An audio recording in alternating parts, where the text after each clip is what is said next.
Well, you know, the last time I spoke to you, we were at the jazz festival in Jamaica. Probably wasn't as cold, but it was nice to catch up with you. Yeah. You were telling me about the new album. Yeah. And the last time we spoke officially. I know, exactly, right? Not all saw the you on time. the side of the road in Kingston. You're a rapper. It was cool. I know, and that's the last time you left Jamaica to come to Europe. True. So that's, you know, it's funny, we meet again. Yeah. Another, but officially when we spoke on camera, it was the Jamaica Jazz Fest. Right. And you were telling me about your new album which you're working on at the moment. But one of the things you did do is you sung exclusive previews for us. Yeah. Which happened. I'm gonna do this just because it's boom shots. Next song is me and Chronixx, so look out for that. Oh shoot. You just got the exclusive right there. Why don't you sing us a little line? That's a bit more exclusive. Said who knows, who knows, who knows, who knows, 'cause I just go where the trade wind blows. I'm sending love to my friends and foes, and I suppose that I'm pleased to be chilling in the West Indies. Jah provide all my wants and needs, beautiful girls smoking on trees. Watch out, boom shot, you tell him so there's a make the weight and murmur now. So this one is short shot, you can't stop. Boom shots! Boom shots.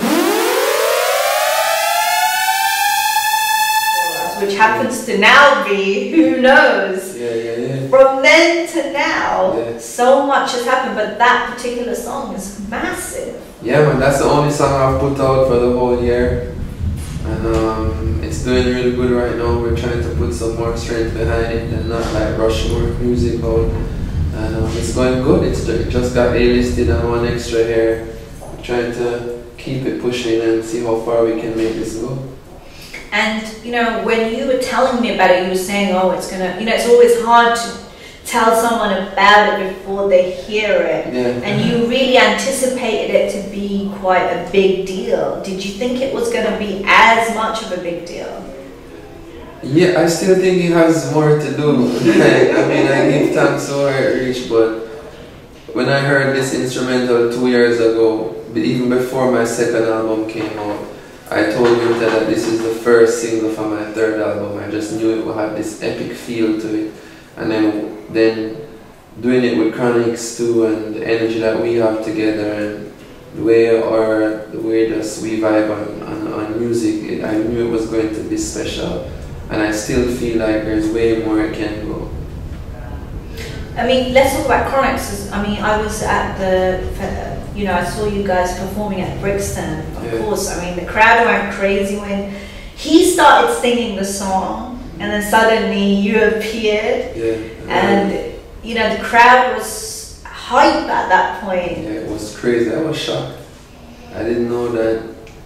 I was very surprised. At what, the response to you? In UK, yeah. The response to me when I came on stage in UK, and just the response that the song was getting out there.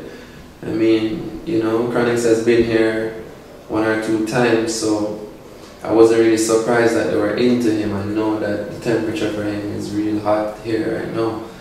But to still see the place sold out, ramped to capacity, lines outside, it was like eye-opening to where the music is heading back in UK right now.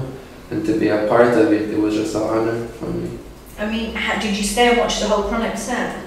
Yeah, I was like side stage watching the whole thing from start to finish. We were hanging out in the bus. Listen, when we travel so much, we don't get time to hang out and see each other. So I was hanging out with him in his bus the whole evening. Well, I got here like 2 hours before the show. And we did the show, I did my thing, and I was watching the whole show from side stage. And then afterwards we were hanging out again, and they drove to France like at 3 that morning. And I had to stay because I was going to Amsterdam, so I went back to the hotel and then booked it out to London. Eurostar style. That's actually the best way. Yo, I love the train. Because you don't have to do all that checking, security. I love the train. You go in, suitcase on board. Bam, there. And it's amazing how quick that is. Very efficient, actually. It's my favorite way to travel. They need to bring back the rail in Jamaica. They used to have that, you know. How do you go back? Anyway, Jamaica is a whole other. We're gonna touch on Jamaica in a minute. You cool? No. Just want to make sure. Oh, tell us about Chronixx, because you know, I know it seems obvious when you think about it now, but how did the whole link up happen with you guys? For the song or in general? In general, because you know, obviously, I know with reggae artists, generally things go with vibe. So you're already going to collaborate when you're feeling good with somebody. So I guess let's take it back to how did you guys like start hanging out? Well, I had like Rasta Love out and like lots of songs out that were doing really well. He hit me up online. And he was like, he's a young producer. Him and his boy Teflon from Zinc Fence. They have Zinc Fence Productions, and they want to produce something for me. You know what I mean? So that they were trying to get into the business because they didn't really in it like that. And I was like, alright, because I always like working with like people who have confidence, and they're like, yo, we have good stuff, you like it. I was like, send me some stuff.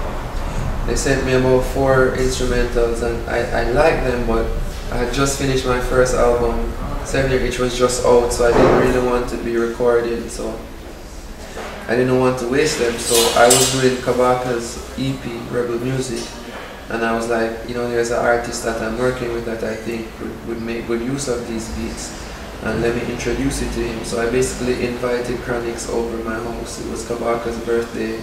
I kept a little thing for him at my house, and I invited Chronixx to come meet, and we met, and he met Kabaka, and then he started to sing, tell us that he did music, and he started to sing his songs. Maybe he just was sending the beats so that he could get a chance to come and sing something. Might work, right? When I heard him, I was blown away. I was like, oh my Lord, this youth is going to be crazy. And from then, that first night, he was like, yo, we should do some music together. And I'm like, yo, we definitely going to work together. It's just time. And then here we are. Yeah. I know. I mean, you were mentioning that you and Chronixx have been trying to work together for a while now, but you were just waiting for the right time. Yeah. So how did you know it was on Who Knows? It was, Winter came to me because I had pretty much had the whole idea for Who Knows Me and Winter already. And he came to me and he was like, what do you think about Chronixx doing the hook for this? And I was like, I had in mind another song for me and him to do for the album, but then I was realizing that song wasn't strong enough for me for us to do it together. So Who Knows was like the real one, and I wanted it to be a single, so it was like, yo, it's just the right vibe. But then his energy and that song, it was just a fit. You just know when you know. And we didn't even fight it. We just were like, yeah, let's do it. And I came on the road to tour, and he was in Jamaica, and I was at the airport about to take my flight, and I was like, yo, I'm leaving now, there's a song I needed to go here. Winter's gonna call you, just please get this done for me. And he was like, yeah man, it's done. And then I left and heard it was done. When you heard it, you were... I was like, we're ready. You were like, who knows? It's on and popping. And it has been on and popping ever since. The video, I mean, when I first watched the video, it's a very inspiring video, because it's, when you hear the song, it's quite upbeat, you know, and you really sing along to it. But the video tells a big story.